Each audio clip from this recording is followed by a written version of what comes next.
Well, I have 3 lectures and 1 hour of exercise where I'm not sure what I will do, but let's figure it out. In the lectures, I have slides. So on the slides, you will only see physical results. I have in principle 2 parts. So in the first part, I will talk about the equation of state at 0 density, but also at finite density, using a Taylor expansion in the chemical potential. And this will introduce cumulants of conserved charges like baryon number, electric charge, or strangeness, which already give very important information about the thermal conditions at freeze-out. So freeze-out in the sense of heavy ion collisions where particles are measured at freeze-out, and we will compare experimental results to lattice QCD results or QCD results to understand the freeze-out conditions and the physics at freeze-out. Then as we do a Taylor expansion in the chemical potential, one can also talk about the convergence of this Taylor expansion, which might be related to the critical point in the QCD phase diagram. And already in the last talk we heard about net baryon number fluctuation and the distribution, the kurtosis, skewness of this. And I will also show QCD results of this, also compared to experimental results, to understand more about QCD at finite temperature and density. So that will be roughly 1 or 2 lectures, and then in the second part I will talk about spectral and transport properties of the QGP. That relates to thermal didacton rates and photon rates, heavy quark bound states, and also transport coefficients like heavy quark diffusion or the electrical conductivity.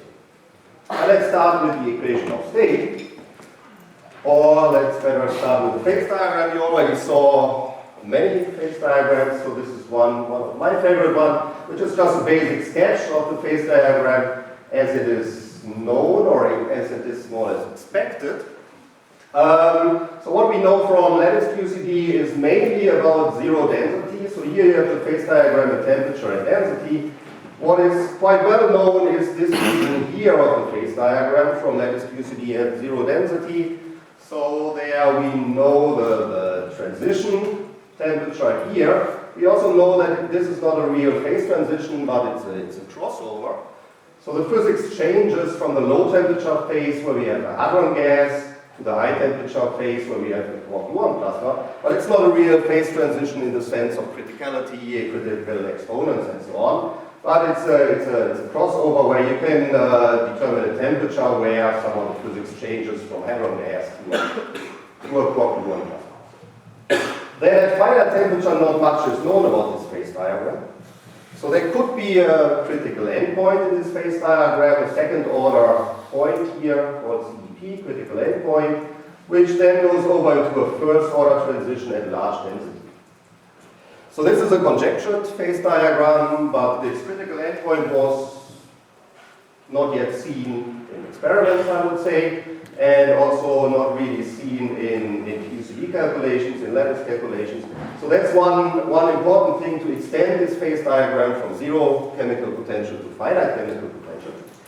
But there is a big problem because direct calculations at finite density are not possible due to the sign problems. So the fermion determinant gets complex and you cannot do Monte Carlo simulations to go to finite density. But what one can do is to do a Taylor expansion around mu equals 0 and then extend to finite density in terms of the Taylor expansion. And if there is a critical endpoint in this phase diagram, then this Taylor expansion will break down. Okay? So then you would have a finite radius of convergence of this Taylor expansion, which then may signal this critical endpoint. And that's one thing we want to study using this Taylor expansion. What else do I have to say here? I think that's maybe all. So what do we know about 0 density? So I said this temperature is now well known. It's around 155 MeV. And there was a long discussion, long conflict between different groups who tried to determine this temperature. But this was settled some years ago. So on the lattice you can use different discretizations. I will come to this later on. And virtually in the continuum limit, when you set the lattice spacing to 0 at the end, all results should agree. But at finite lattice spacings, there can be deviations between different actions, so there can be different cutoff effects in different actions.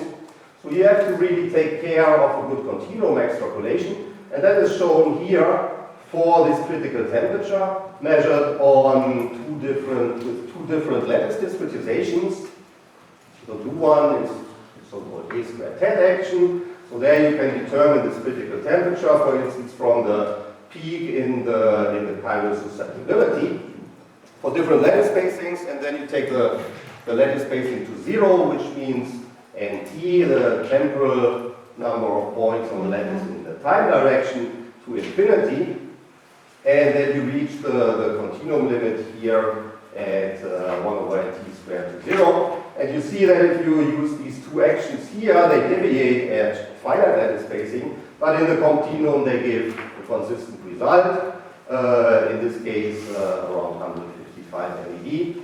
And also other groups used even different actions, and they reach similar conclusions that the critical temperature is around here with quite a large error of 10 MeV. So that's and the point here, the crossover temperature at 0 chemical potential. Can I ask you here? Sure. If you extrapolate the event out going to infinity, what about the sigma? Yeah, that you also have to take to infinity. Okay. So that maybe I can switch to the blackboard. So that's a good question. But of course, the students should also ask questions. But maybe let's come, what is lattice QCD? So quantum field theory usually is developed in the continuum, so in the four-dimensional space and time. So what we do is to bring this on the computer, you have to discretize space and time. And this is done by introducing a lattice. To discretize space and time usually on an isotropic lattice by introducing a lattice spacing. So the distance between 2 points on the lattice is called lattice spacing, A, which is in units of Fermi or inverse MeV. We will come to this. And here, of course, I will only show 2 dimensions. So let's say this here would be the temporal direction, and this here would be the spatial direction. So let's call this here nt, and this here n sigma. And we are working in Euclidean space, which means that the temporal direction is related to the temperature by temperature equals the length of the direction in temporal direction, A times nt. And to make this consistent, you have to take periodic boundary conditions in the time direction, okay, to define a temperature like this. And the volume, in principle, you can have open boundary conditions or also periodic boundary conditions. Usually one takes their periodic boundary conditions. To not have, to have it isotropic, to have not a fixed direction. So we also take periodic boundary conditions in the volume. And the volume is then given by lattice spacing times the number of points in the spatial direction to the power of 3. Okay. So the question now was, we want to take at the end of the game, we want to set the lattice spacing to 0, or take the limit of lattice spacing to 0, to get then back the continuum physics. Okay. So what we have to do is to take the limit A to 0 at, let's say, at a fixed temperature, because we wanted to calculate, let's say, Tc, or here the energy density or interaction measure at some temperature, let's say 200 MeV. So we want to keep the temperature T fixed at 200 MeV. But this is 1 over lattice spacing times nt.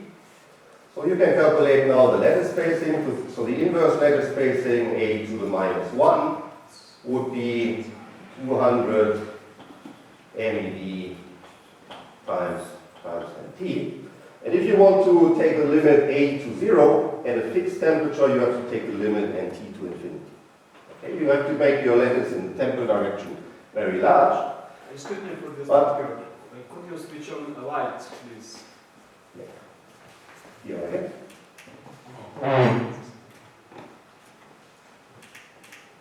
Okay. But what does it mean for the volume? If you take the limit a to 0, then your volume, your physical volume will shrink. So you have to make it also large, so you have to take the limit also n sigma to infinity. So the limit a to 0, so the limit a to 0 at fixed temperature, physical temperature, and fixed physical volume would mean that you also have to take the limit nt to infinity and n sigma to infinity.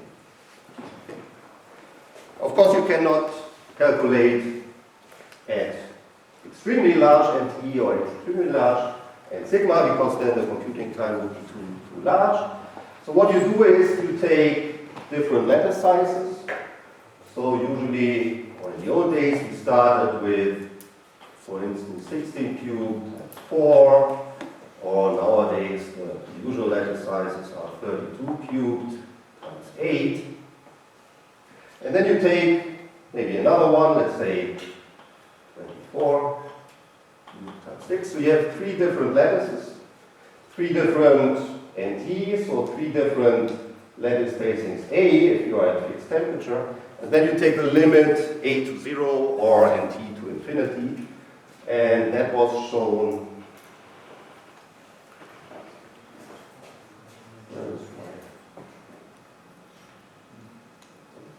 So that was shown here. So that was shown there. So these were, I don't remember, I guess these were 20.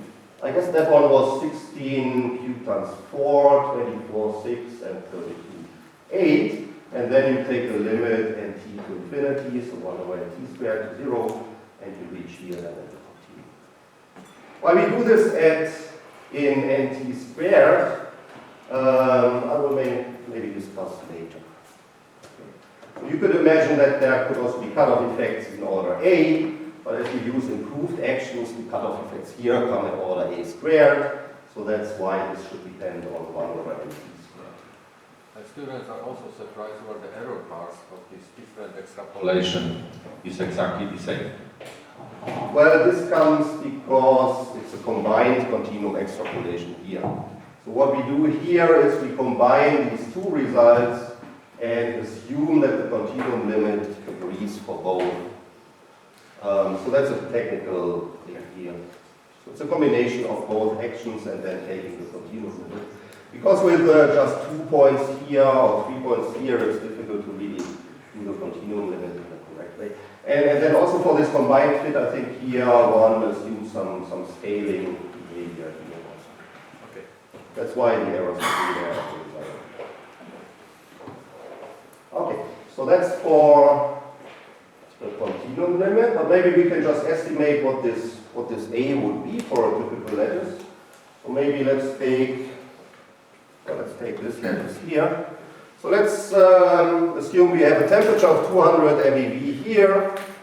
So then A inverse, or what we got here, is 200 MeV times NT. So that would be 200 MeV times 32. So that's 1.6 GeV. Okay. So the inverse lattice spacing would be 1.6 GeV, but what you want to know is A. So A is then 1 over 1.6 GeV. To make it in Fermi, you have to put here h bar times C, so that's 197.33 MeV times Fermi divided by 1.6 GeV, so that's around 1 over 8, so that's 0.125 Fermi. Okay, so that's the lattice spacing for this lattice here. And so then the volume would be 32 times this. So that's then 4 Fermi. So the volume of this lattice here would be 4 Fermi cubed. Okay. And this is relatively large. So usually one takes the spatial lattice spacing larger than the temporal one in finite temperature lattice QCD. And this is because you want to keep the physics, or you want to make your volume large enough in such a way that the physics fits into your volume, which usually is somehow measured here by the pi and wavelength, which is some of the largest scale in the game. And you want to keep m pi times the length in the spatial direction large, so much larger than 1, usually, to really have the large enough volume to have enough pions in the game. And well, this you can now calculate, should be around 3 years. So that's why usually, or in most calculations, this aspect ratio, so n sigma over nt, is used as 4, so one takes factor 4 more points in the spatial direction than in the temporal direction. Of course, if you want to go to 0 temperature, then you have to make nt large, so then usually one takes either the same number of points in the temporal than in the spatial direction, or even larger points in the temporal direction, if you want to calculate, for instance, correlation functions. Okay, so that's the basic about the lattice. Maybe I will continue there and come back to the lattice a bit later.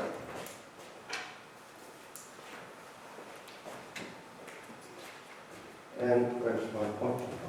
Ah, here. Yes. So let's. Of course, what we still need is how the fields, how the gauged fields and fermions will be put on the lattice, but this, I guess, I will discuss a bit later. Let's maybe continue a bit about physics. Okay. So what we know is the temperature here. What's also interesting here on this line is to know the equation of state, so like the pressure, energy density, entropy density as a function of temperature. Also there was a lot of progress in lattice QCD in determining these, and now the results of different groups more or less agree on this. Some results you see here from the hot QCD collaboration. Here again you see different lattice discretizations. So that are these names P4, that's the P4 action, A squared hat action, and the colored points here are calculated from the HISC action, which is a highly improved megaquark action. So there are different discretizations which have different discretization errors in the lattice spacing A. But in the continuum extrapolation, in the continuum limit, they all should agree. But you see here that, while for the HISC action, the results for different lattices, so this is NT6, 8, 10, and 12, all with these aspect ratio and sigma over NT equal 4. So while for the HISC they agree quite well, the results for A squared hat and P4 are quite far away, but these are only on one lattice spacing, so in principle one here and also on a very small lattice, one has to take a continuum limit, and then one should also reach the results down here. But this HISC action is somehow, at the moment, I would say the best action if you want to do thermodynamics, at least in this temperature region where we are interested. Okay, so what you then have to calculate is in principle would be the partition function. So in principle the integral over all the fields that you have in the game, but there are infinitely many, so you cannot really calculate this partition function directly. I will explain later a bit how one can do that how one can calculate this here on lattice, but how one can calculate observables in lattice QCD. But what you do to get the equation of state is not calculating the full partition function, but you calculate the derivative of the partition function. So you calculate the trace of the energy momentum tensor, so that gives epsilon minus 3p, and this is given by the logarithm of the partition function, the derivative of this with respect to the lattice space in A. Okay. This gives you then two contributions, one from the gluonic sector and one from the fermionic sector. In the gluonic sector, this is then the difference in the action at zero temperature and at finite temperature, and in the fermionic sector you get the current condensation principle here, which is the action of the fermion. Okay.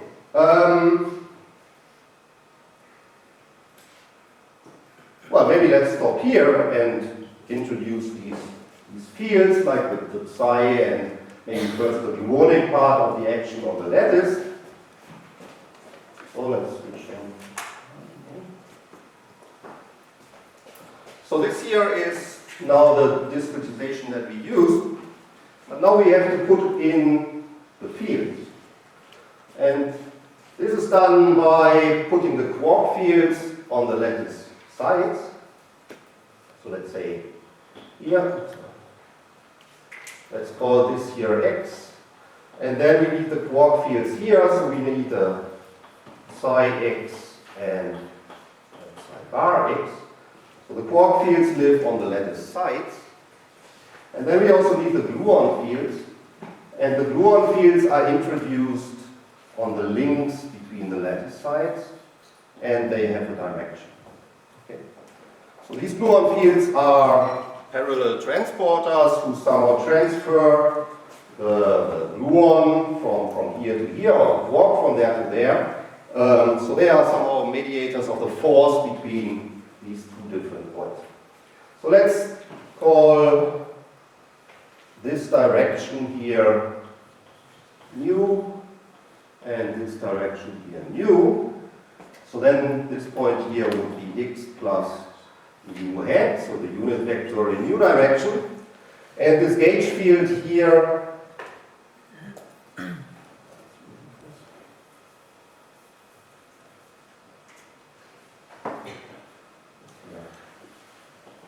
T. And this gauge length here that we call usually u, x, comma, mu hat.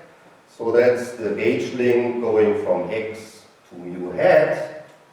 And if you want to express it in terms of the continuum gauge field, then this is e to the power of I times the coupling, the Berg coupling G, times the lattice spacing, and then you integrate the gauge field A mu of y from this point x to x plus mu hat. Okay? So in this way you discretize somehow the continuum gauge field by taking this integral over this path here, and then you get this ux mu. And well, these A mu's are in principle the generators of the group SU3, and therefore the u's are elements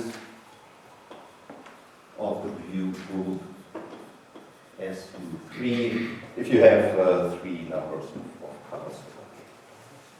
Okay? So there are the U fields, that are the psi fields. And maybe let's first just discuss the gauge fields, the U's. Can I remove this already? And I can leave this here.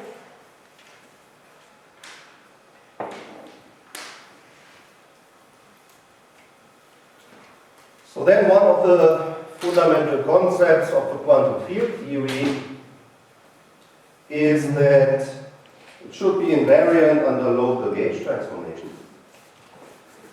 So that's in the continuum, and that should also be preserved on the lattice, of course. What this means on the lattice is that you can make local gauge transformations by choosing SU3 matrices on the lattice sides. Let's call them gx, which are also an element of SU3. And these you can choose arbitrarily.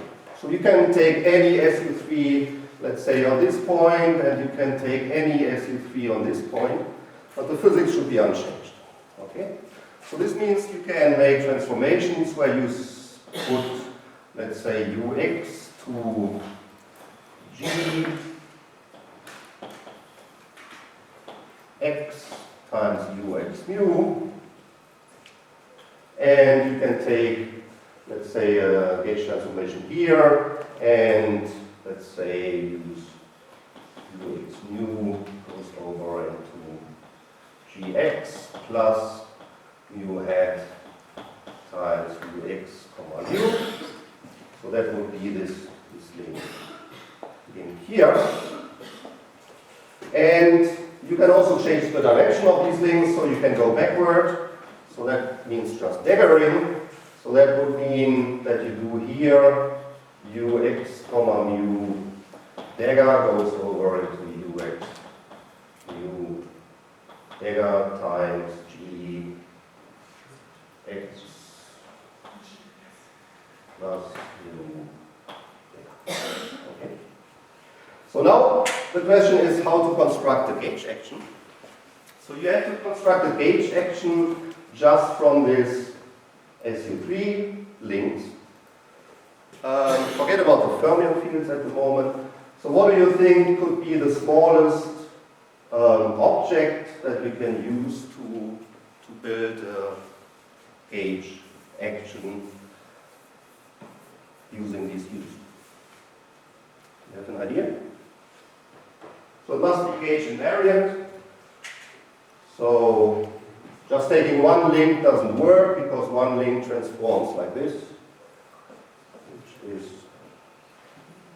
not quite correct because you have g x plus u here.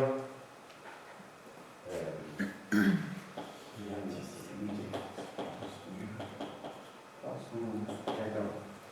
I always forget the right hand side. And here you have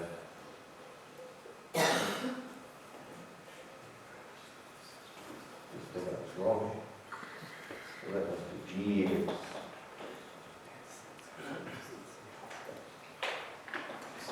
Okay. So you see, if you make this gauge transformation, then a single link will change. So that's of course not gauge invariant. So we have to make a gauge invariant. So what do you think how we can make a gauge invariant? Any idea?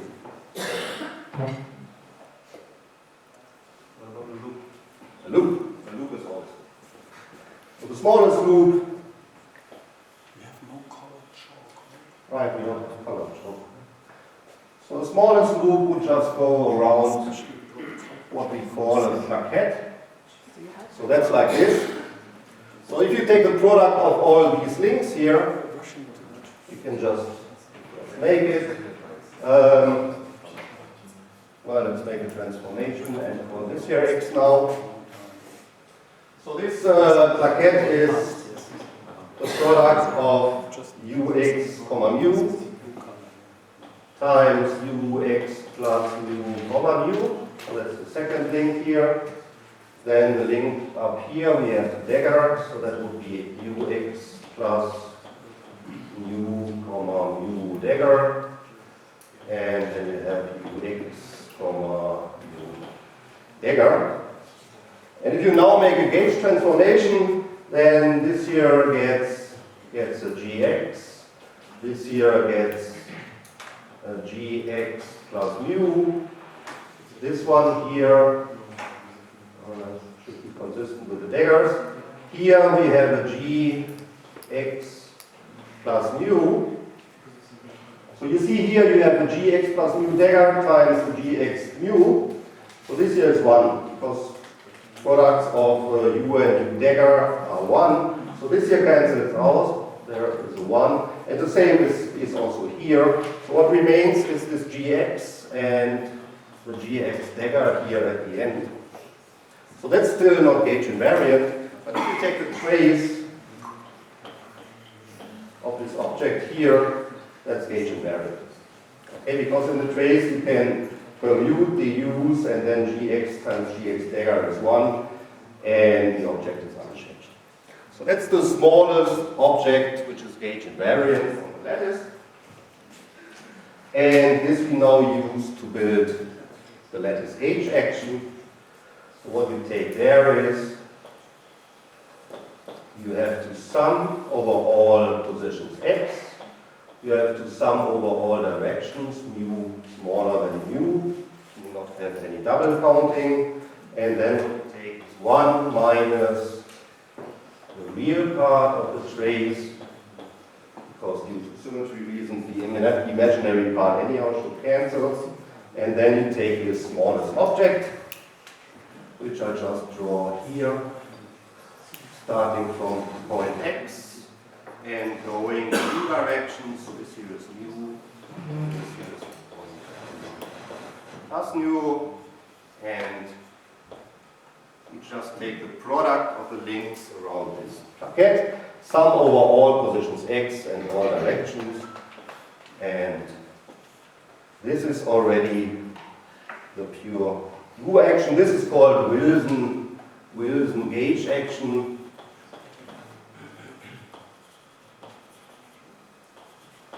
So that was invented by Wilson, who first discretized quantum field theory on the lattice.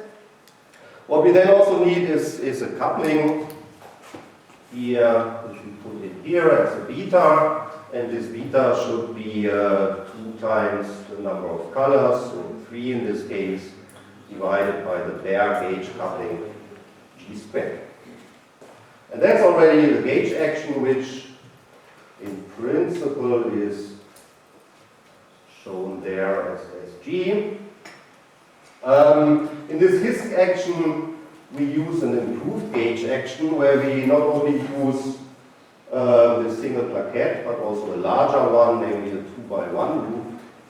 So a loop like this here. And this is to reduce the cutoff effects. So this gauge action here, if you take the continuum limit. Olaf, Yeah. in the lowest line for this two dagger, is there a dagger missing at the G? The second one? Here, For the U's, no, line above. here, yeah, there is, I guess, the dagger missing. So if we have G there, then the dagger must be here. Yeah. Now I think it's hopefully consistent.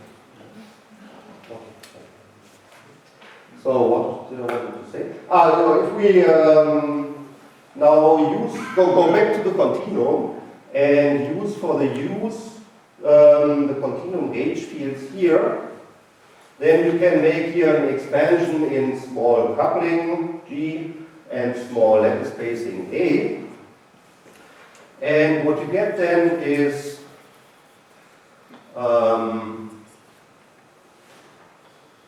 A to the power of 4 times, well, let's keep it on the lattice, times the sum over all x and mu smaller than u. And what you get is f mu nu times f mu nu.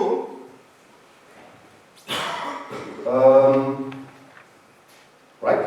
So in principle, the field strength tensor squared plus corrections of order, if we make a bracket here, of order a squared. And then if you take the limit a to 0, then this here a to the power 4 times the sum becomes the integral, and then you have the integral over f mu, so the continuum definition of the gauge action. But on finite lattice A, you have corrections here in a squared. And using combinations of these plaquettes and other loops, like this 2x1 or 2x2 loops, with proper coefficients in front of them, you can at least eliminate part of this a squared correction here. And that is done there to somehow improve on the cutoff effects in the action by using different loops. Okay, so now in principle you know how to calculate the gluonic part of this energy momentum tensor here. The fermionic part maybe I will discuss Sorry, this later. what's beta? Sorry? What is this beta? The beta is a coupling which is 2 times the number of colors divided by the bare gauge coupling G squared that we have to put in here to get the coupling correct in the continuum, which should be in the end. Okay, so that's one parameter in the whole game. That's bare coupling, the bare gauge coupling. And in pure gauge, this is really the only parameter. Okay. This also means that the lattice spacing here itself, that's not a parameter in our calculations, but we only can change this G here. So the lattice spacing A,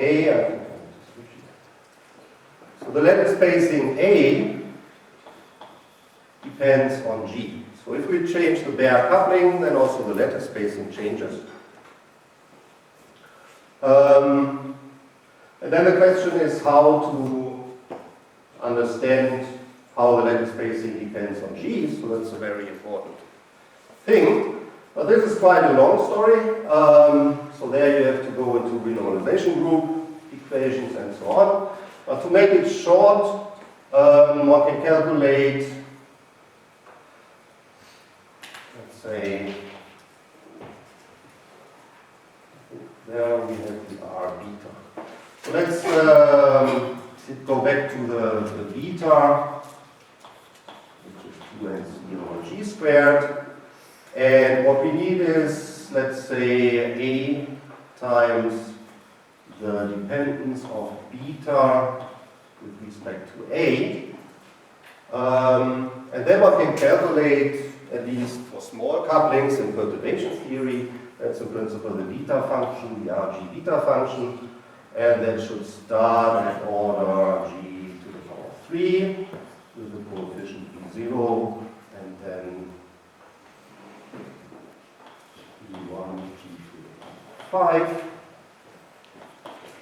plus higher order terms to the power of G7. So in this way you, in principle, at least for small coupling, which means small lattice spacing, you can determine the dependence of beta with respect to A. So then you know how you have to change your coupling beta in order to change the lattice spacing. Okay. And what's very important is that these first two coefficients here, they are universal. While the higher order terms that are not universal.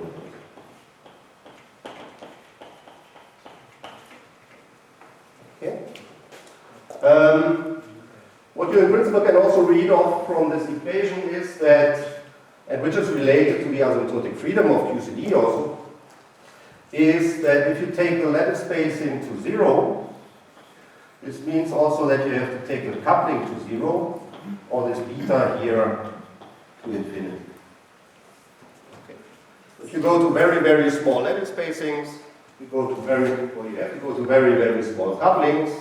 In this limit, then perturbation theory should be okay. So you can calculate this beta function here, let's say in the first orders, and already get a good dependence of beta on A in this limit of small a. And then you know that these coefficients here, the first order coefficients, they are universal. Universal means that no matter what discretization you make of your action, the dependence is always the same. So B0 and B1 are always the same. But the higher orders, they may change. Okay? So if you go to very, very small lattices, in principle, all these results here must already agree, or at least the A dependence must be the same.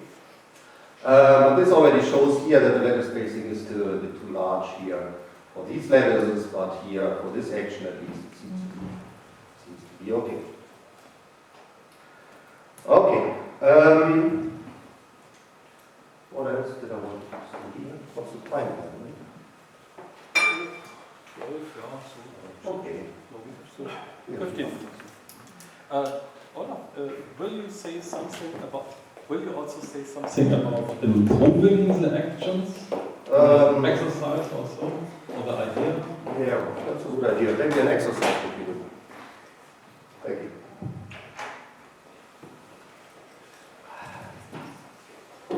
Well, that's a very good exercise.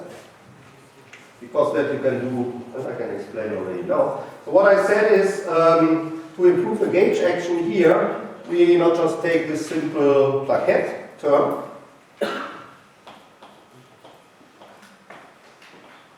but we add to this a term which has two links in one direction and one link in the other direction. So that's a 2 by 1 loop. And then you have to put coefficients in front of this. Let's call this here C1 and this here C2. Okay. And you have to tune these parameters in such a way that in the continuum you get the same continuum action as before. But you want to reduce the cutoff effects here. And by introducing here for the U fields the continuum gauge fields again, maybe just making them constant here on the line, you can calculate the C1 and C2. Okay, and that would be one exercise. Good exercise. Okay. Good. Let's see here.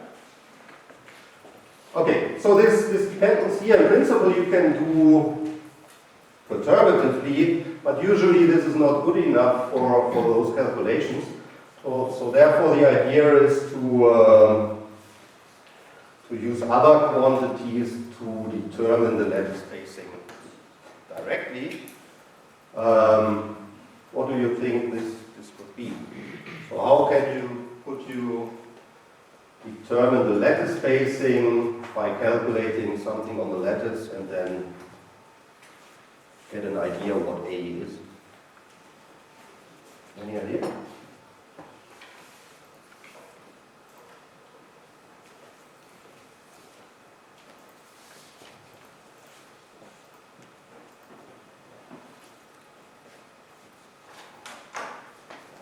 So what could we calculate? For instance, pi on mass, or k on mass, or rho mass. That we can calculate on the lattice. But we can only calculate it in units of the lattice spacing. Because we don't have any physical units in the computer, we can only calculate dimensionless quantities. So what we can calculate, for instance, is the rho mass, let's say, times the lattice space. Then in principle we can calculate the lattice calculation. So we somehow set one coupling and then calculate just this quantity. Or we can calculate, let's say, the string tension of the potential, so the linear rising part of the potential times the lattice spacing, also dimensionless quantities. And now we compare to the real world. So let's say we take the rho mass from the particle data book and put it in here, and in this way we can calculate A.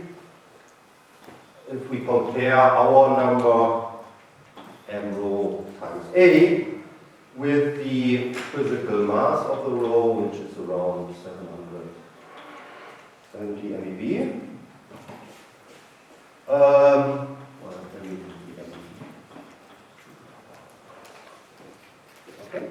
So we make a lattice calculation, calculate this quantity here, compare to experiment, and in this way determine the lattice spacing A.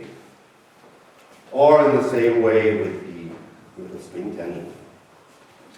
And then what we need is this A times d beta dA, and that is the quantity that we also need for calculating the interaction measure here. So this R beta here, that is that is this beta function, or minus this beta function. It's minus a times beta a. I'm not sure if here must be a minus, I don't know. Sorry for that. And now we can use this observable that we calculate here on the lattice. So any observable which is dimensionless, and calculate, for instance, our lattice observable divided. Our lattice observable divided by a times the dependence on this observable in units of a with respect to the eta and the inverse. So this here, this operator, or this observable O of A, that depends on the coupling, because A depends on the coupling. Okay. So we can calculate this observable, let's say M rho times A for different couplings, and then calculate from the dependence of this observable with beta, or with respect to the coupling, this beta function R beta. And that enters there into the equation of state. Okay. So in this way you don't have to rely on any perturbation theory, but you can really directly obtain the dependence of A on beta or the other way. Okay, here the topic is set. So now in principle you know how to take the continuum limit. You have to change A according to what you calculated here or according to what you calculated there. Then you take the limit A to 0, so this is done already, and also take the limit NT to infinity, keeping the temperature fixed, and sigma to infinity, keeping the volume fixed. Yeah, any questions concerning this? There are still some tricky details in this game, which I may discuss a bit later, because I guess we should come back to physics now. We have a short break. Or shall we have a short break? Maybe it's a good time for a short break. Yeah, that's a good idea. Let's make a break. Okay.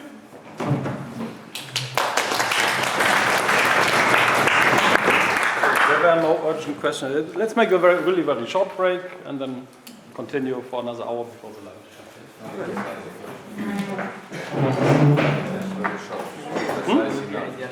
What? 1 minute, 2 minutes, 1 second, or 20